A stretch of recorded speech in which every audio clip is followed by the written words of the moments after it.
Welcome to the Forward Party podcast. You don't need polling data to know that something feels off.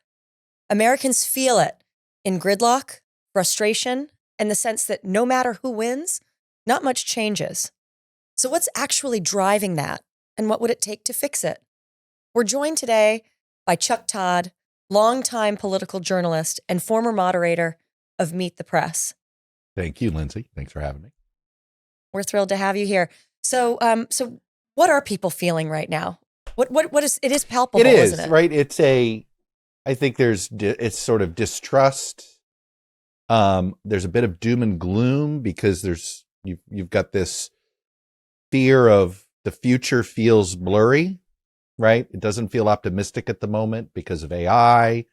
I'm perhaps living in a certain space in this world of AI because I've got a graduating senior from college who is in this job market. And let me tell you, it's not a good job. It's not a great job market. So you throw that. We also have this economic anxiety. We feel this inequality, and it just looks like our political system's not working, right? It just doesn't know how to respond to this moment. And some might argue that the political system has exasperated this moment, but it is, you feel it. Look, right track, wrong track is one of these barometers in every poll that any major pollster asks. We have been throughout the entire 21st century, except for two brief periods of time, did the country think we were headed in the right direction collectively, where you had a majority. One was after 9/11, and one was in the aftermath of the election of Barack Obama. It was sort of like we came together in that crisis moment, and we were, hey, look at us, sort of self-reflection. We did something we didn't think America was ready to do. And those were the last two times this century where a majority of voters, or plurality of voters, where more people said we were headed in the right direction than the wrong direction. We have basically been in this political recession for just about the entire 21st quarter of this 21st century. Well, I was talking to a friend of ours in the movement who has been doing a lot of polling. So as we say, we don't necessarily need polling and data, but she's actually been doing it. And she said that there were three overwhelming truths when she talks to the American people. One is they are exhausted by the hyperpartisanship. They've had it. She said, two, that they're hopeful. So while there is anxiety around things like AI and the economy, there's still hope. The American people are hopeful, but that they can't see it. They can't see what it would look like. And that's a lot of what we're building it forward to try and give people evidence in their own communities of what a functioning government could look like. Right. And a way to find it and get it, especially by concentrating on the state and local. And I don't know, Chuck, what do you think about that? But while we will have congressional candidates, senatorial candidates, it's still the local, the gubernatorial and local candidates that build that base. I think this is the greatest challenge that fledgling third and fourth parties have, which is it's this pressure, right? You want to make a splash, and so it's presidential, it's Senate, it's national politics. But the reality is you got to kind of do this blocking and tackling. So I'm with you, Governor. I think it has to be local. And in fact, when I left NBC, the first thing I did, I wanted to tackle this trust issue with media. And what you come quickly to realize is that the trust problem for politicians and the trust problem for media is actually very similar. We are no longer local, right? Media, the local media got sort of hollowed out, right? And Craig, my friend Mr. Craig Newmark, gets the blame, and I sometimes use it as a punchline. Founder of Craigslist, I'll say, a man named Craig decided classifieds ought to be free, yada, yada, yada. Donald Trump became president. You yada, yada. Yeah, I yada, yada it, right? But it was this loss of local trust. And then our politics, right? All politics has become national. It is not. Most Americans want all politics to be local. And in fact, when they tell you the problems they feel, they're actually frustrated about a local situation, but they now just assume I have nobody to go to locally anymore. There's no local media, so I'm just going to start demanding that the president solve this problem, right? And this has been a growing trend, I'd say, throughout the 21st century, which is as local institutions shrunk in our lives. We started gravitating towards national to solve. We nationalized everything, nationalized our problems, nationalized what we think where the solutions should come from. Part of it was that 9/11 mentality. It felt like, oh, whoa, we're all in this together. So I think that started this process. Then we had that Great Recession, which also needed a national. So we had two huge problems where we had no choice but to lean on the national. But we've just forgotten our local roots. And so I look at what the Forward Party's trying to do. And if you look locally, right, we've had cross-partisan leadership in the Texas state legislature.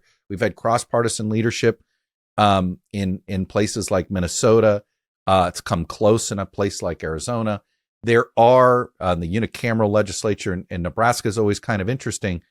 The fact is, I do think that's where there's the most opportunity, just like I do in news media, starting new local news organizations are, I think, what's necessary. So I kind of see the two go hand in hand a little bit. Well, Chuck, we'd like to see you actually start that movement, if you will, whether it's with philanthropists or whether with tech entrepreneurs. Someone needs to take up that banner and go, because we need it to help rebuild democracy and trust in the politicians that we're recruiting on the local level. But they can't be trees falling in the forest when they do good things on a local level. Somebody has to hear them and know that movement is happening. I believe that it will happen over time. I believe that when you have trusted local politicians who are more nonpartisan, who are Fordists, who are prioritizing simply the needs of their communities over partisan issues, eventually, as those people move on to running for higher office, and they do usually, then that trust will move with them. So it can be rebuilt over time. But media could, really throw, some gas on that fire and make it go much faster. They have to see that it's possible. I mean, I think this is why, and we've all talked about this offline too, which is, it just takes one, right? It just takes one victory in one place. Maybe it's Michigan, maybe it's Montana, maybe it's Nebraska, maybe it's, Alaska. But it is, we've seen these movements come close, right? We've seen, my coming of age professionally was covering Ross Perot in that campaign in 92. And, so I'll be honest, that was my first experience professionally covering it. And I thought, well, this is going to be the new norm. This is what the internet's going to do. We're finally going to break up this duopoly. And then it didn't happen. Right. But we have a whole range of amazing independent candidates this time, Lindsey. Interesting? It's a halo effect now. In the same way being a former small business owner would give you a halo effect with the electorate. Oh, we like our small business owners, right? If you say you're independent media now, 10 years ago, that used to meant, oh, you must be one of those weirdos at the high end of AM radio. Now it means, oh, you're not, corporate owned. And that's a way independent politics. Oh, good. You're not taking orders from one of these partisan interest groups. I do think that there's something about, independent is a designator. It means something when you use it as a descriptor of some person or some entity at the moment. And it's more of a net positive than a net negative. And it helps engage people. I mean, it gets them more involved in local media. They see stories that interest them, so they become more engaged in the political process overall, because they see, my mayor is doing a good job that I think we were talking about before amongst us. You don't even know you were particularly speaking to it, not knowing. Can I just tell you about mayors? I mean, it's sitting in front of all of us. Okay. Most mayors get elected in nonpartisan primaries. And I have this great example that I like to use. There's a congressman, Carlos Jimenez. He's a pretty conservative Republican member of Congress from South Florida, represents a district in Miami. Before he was a member of Congress, he was the county mayor, Miami-Dade County mayor, which is one of the more powerful mayor positions there is in the country. And, county mayor, I mean, this is sort of this, you have budgets that look more like Chicago, LA, New York. Okay. This is pretty big, probably a budget that's bigger than half the states in the country. He gets elected in a nonpartisan race. I didn't know. I assumed he leaned right. I knew he was a pretty prominent member of the Cuban political community, and certainly that's signpost things. But he didn't govern hard right. He was a pretty sort of because he knew who his electorate was. Miami-Dade County is a pretty 50-50 county. It can swing back and forth. And then when he became a member of Congress, he got elected in a partisan Republican primary. And he has been a much more partisan member of Congress. I know him a little bit. He's a good guy. It's one of those reminders that your incentive structures is how you behave, right? It is not, and it goes back. I've been using Dave Konevsky, our collective friend in the polling world, who loves to quote Milton Friedman, right? It's not about good people and bad people. It's about good incentives and bad incentives. And if your voters, if you know your voters are all party primaries, you're going to govern one way. And if you know the voters that keep you in office are very partisan, you're going to govern another way. And Carlos Jimenez is this person who I've seen, he's elected two different ways. And one, he was this very mainstream center-right governor, if you will, governing force as a mayor. And then as a member of Congress, he objected to the certification on January 6th because his voters wanted that, right? The voters that got him in office in that gerrymandered and then, of course, partisan primary. It stares us in the face. We love our mayors and they get stuff done. Yeah. And let's look at the state of Florida too, Chuck, because Carlos Jimenez could have been elected on a top two primary ballot, which would have enabled him to actually govern in a much more inclusive way, in the same way he did when he was mayor, except that the Florida state legislature raised the bar for ballot measures in the state of Florida. So when they ran a top two primary campaign in Florida, it got, I think, 57% of the vote, but it's like you have to get like 61% of the vote now in Florida for a ballot measure. Yeah, they raised it to 60. And I go hot and cold on that. I understand the desire that you should say constitutional amendments need somewhat more than just a bare majority. And Florida's such a transient state. So I will admit, just personally, I don't think that's why they raised the threshold. They didn't raise it because they thought that was the right way to amend a constitution. It was raised for just pure partisan reasons. So, but you're right. It is a 60, and there's a handful of states that have done this. Yeah, but he could have continued to serve the same way he did as mayor. Well, Jenny Arndt is the mayor of Fort Collins, Colorado. She is a Fordist, and Jenny was a member of the state legislature, so she went backwards. So she was a Democratic member of the state legislature in Colorado, was elected in a nonpartisan role in Fort Collins. And everyone said, well, you're still a Democrat. And she said, I'm really not. It's a nonpartisan seat. And so she said, well, that's it. I'm leaving the Democratic Party. I'm re-registering as a Fordist. And everyone said, well, what does that mean? And she said, it just means I'm here to govern for the people of Fort Collins. You know, if you can, to me, and I think this is where it's like, don't have a litmus test. And I think what's really frustrating now is both parties clearly have litmus tests. You have to abide by certain things on certain issues if you want to be a member in good standing as far as the interest groups or the leadership is concerned. Well, that's a litmus test. And I think what voters are desiring is somebody who doesn't feel like they have to answer to an interest group first.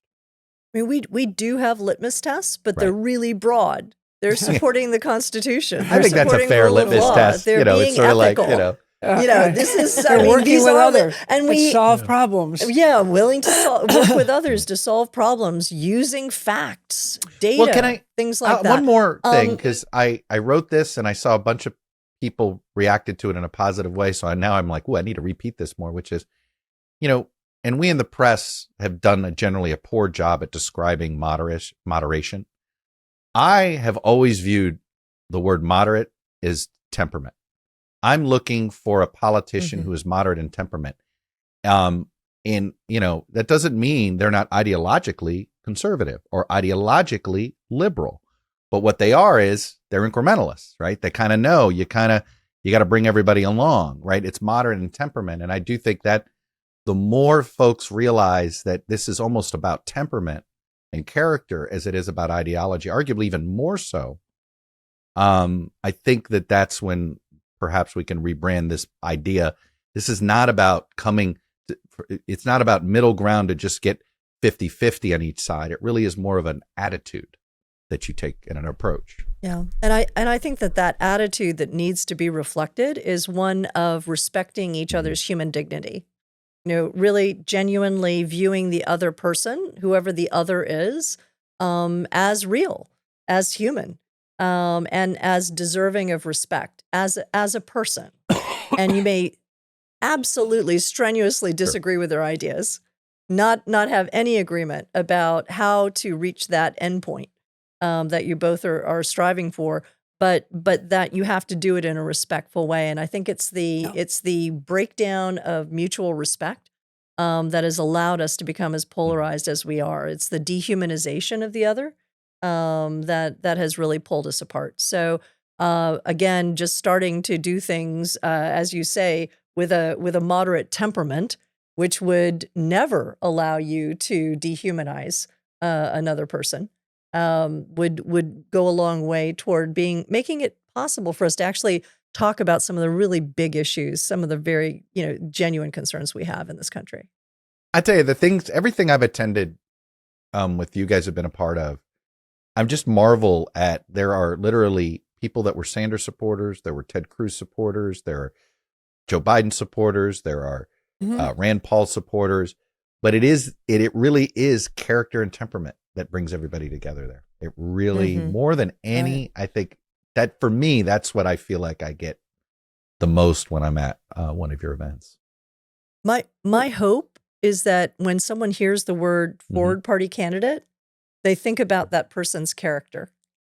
And one of the things that we were really careful with in the last electoral cycle, and we had over 1,000 applications for endorsements, which is a good problem. Nice for for a new party. That's a good problem to have.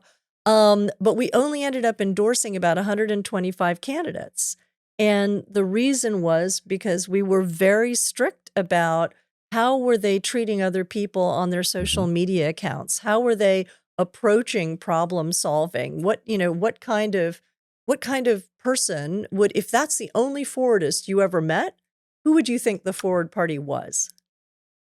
Right? So each person we endorsed is an ambassador for us at this point. Well, especially in the early stages. Yeah. Oh, it's a fledgling brand. We've got to be really careful. As you see the media world change, where do you think we are best? Where are we best positioned? Where should we focus? I mean, is it all on the internet? How print media seems to be going away. There's very little local media, but those things are important, and you don't want to ignore them. So I think if I were to talk about specifically what you guys are trying to do, there's sort of, I think, two places where you're going to get the most respect and opportunity, and it's not in Washington, right? You have too many sort of cynical third parties, independents. Yeah, I've seen it coming. Never mind, right? Type of mindset. But what you have is I think you have to meet Gen Z where they're at. Gen Z is the most open to something different than any other generation going, right? I think the millennials came of age during Obama, so there is, I always say this: Gen X came of age during Reagan.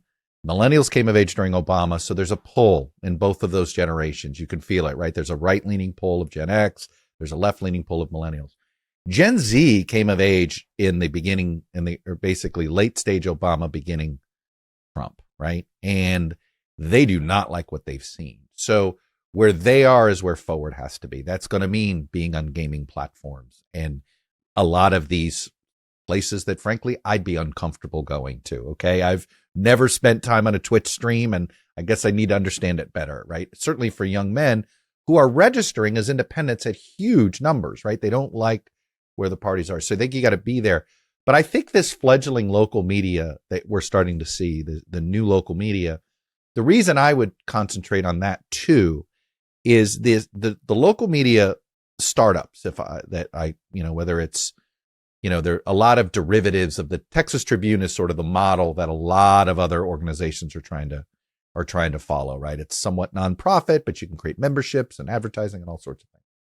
Well, think about the people that are aware of a new local news product. They're the people that are going to most likely put yard signs out. They're the people that know what's going on. Yep. So if I were to just very mechanically say the two places you need to sort of start to raise awareness among young people that you're there. You guys are complaining. Look, we're the alternative. Here it is. And probably some youthful brand ambassadors would help. Right.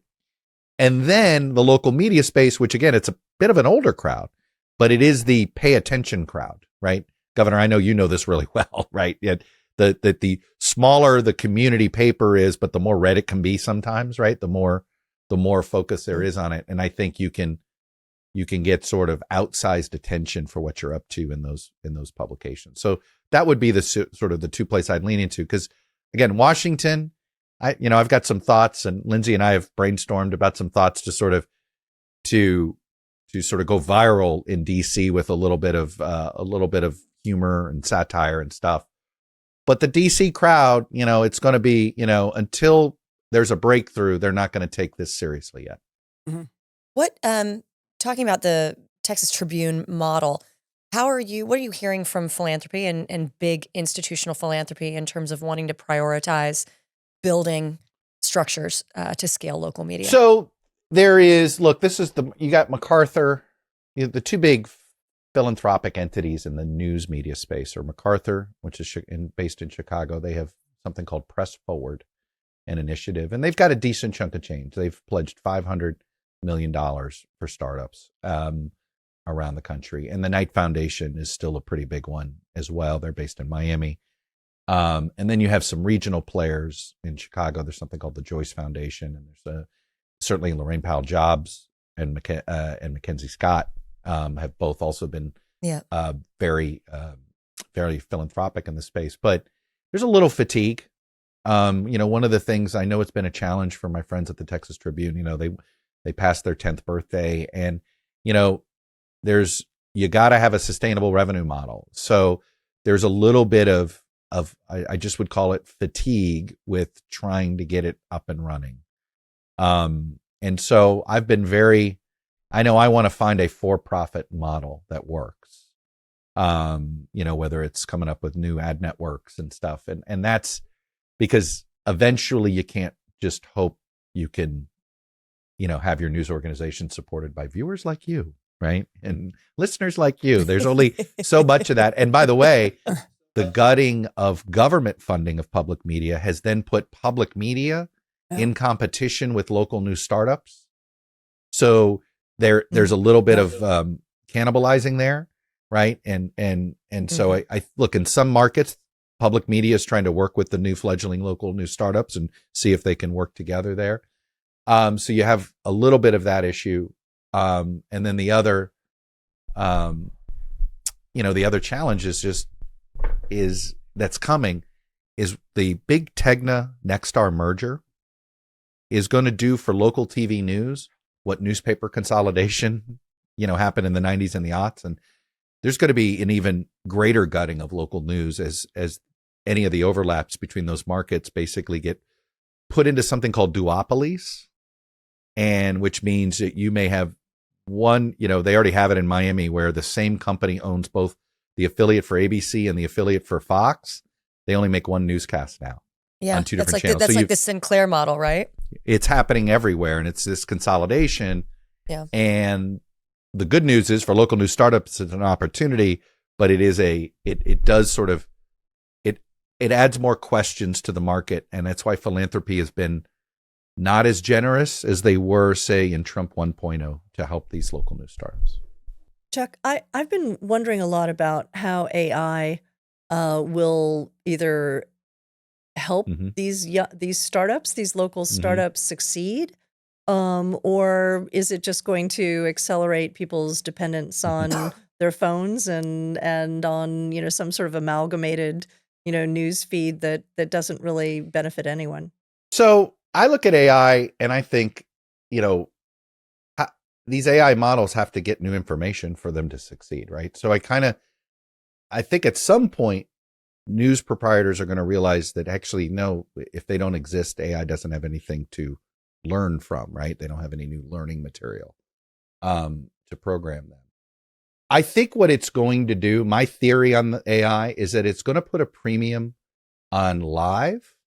It's going to put a premium on in-person. I think we're going to have more distrust of visuals, right? I don't know about you guys. I don't believe pretty much any video I see on social media. You got to Oh, my kids don't. My kids don't. They're like, Mommy, that's AI. By the way, what's wrong with you? By the Why did you way, believe I feel that? like such a moron sometimes. I'll like see one of these social media posts. Well, this is obvious AI, and I'm like, it is. Like, look at this baby elephant. I'm like, well, it's fooling me, and I'm like, I got old eyes now, right? It's fooling me, But I think that it will put a premium on live and in person, and I don't know exactly what that looks like yet, but it's certainly. I know that I think you will see more media people start doing more live streams because it's just harder to AI that. And I think there's going to be, we're human beings. We're not going to want synthetic entertainment. Well, we're going to do town hall meetings this summer. We're revving up to do issue-based town hall meetings across the country this summer with some of our candidates. A Listening Macron sessions. on Marsh style policy listening sessions. Yeah. So maybe that will be. I think interest. in this post-COVID world, we're all still weirdly trepid. We have a little trepidation about going out into groups, and it's so easy to just stay at home and do things. So I do think that, it's funny. It's like when people are meeting in person, they're in a better mood, right? So I hope people see it as an opportunity. I think they will. And I was saying, and you'd appreciate this, Chuck, back here in New Jersey, there are no more editorial boards. There are none. And I think that what we're talking about doing this summer with these town hall meetings are basically giving the public an editorial opportunity, an editorial board opportunity. And it's good for the candidate.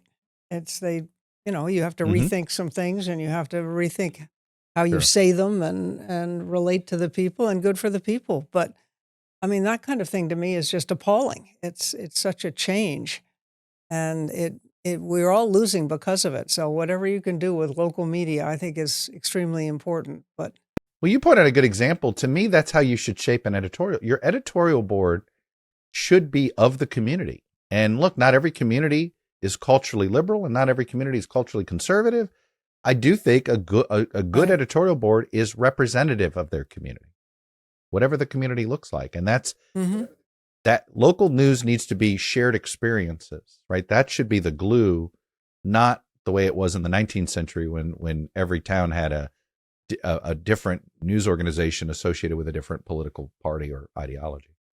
One of the things that excites me about having town hall meetings is that in general, when people poll independents about what their beliefs are, they're trying to figure out whether they lean more right or lean more left. And so the independents are rarely asked what they actually think or what do they actually care about. And so, when people say, oh, there are no actual independents, they all either break right or break left. Well, that's because that's what they've been asked to do. Those have been the choices. Yeah. And I believe there must be something actually there. Why did they become an independent in the first place if they didn't have we always ask them, well, which way do you lean? And instead of, I want the opposite question. Why aren't you a member of the party that you quote lean with? I do right. We lean I forward. think that's this is the information that collectively we all need to be more astute about, right? Because both parties understand independence only through the prism with which they can persuade those independents. They do not look at them wholly. They will only look at independents that lean left if you're Democrats, or independents that lean right if you're Republican. They don't ask. There's nobody out there who simply wants to know, why have you chosen independence over the party that you supposedly, if you're forced to hold your nose, you tend to lean from, right? And that would be I bet you we'd learn a lot more things that would tell us something we don't know. Well, come along for our tour Count this me summer, in. and I'd love to go to one or two of those. Out. Yeah, that's count awesome. me in. Oh, we got to get you lined up, Chuck. We got to get you lined up. Well, thank you so much for joining us today, and for all the work that you're doing to create a platform through the Toddcast as well, to have these honest conversations in a totally nonpartisan and open way. People are looking for straight shooters that are not biased and are intellectually curious and unpacking this. So thank you. We need better algorithms to help focus those of us that aren't in the extremes. But we're getting there. Well, I'll tell you, if people feel that the system isn't built for them, they eventually stop engaging. So thank you for helping us to unpack what's broken and what might come next for these folks. Look, So we thanks, gotta, we know it's really good democracy when it works. Just go back and read de Tocqueville. He'll tell you. We just got to rebuild it. There you We're go. working on it. Forward. March forward. Let's go. Thanks, Chuck. All right. If you all found this helpful, please recommend our podcast to your friends and family, and we'll see you next time.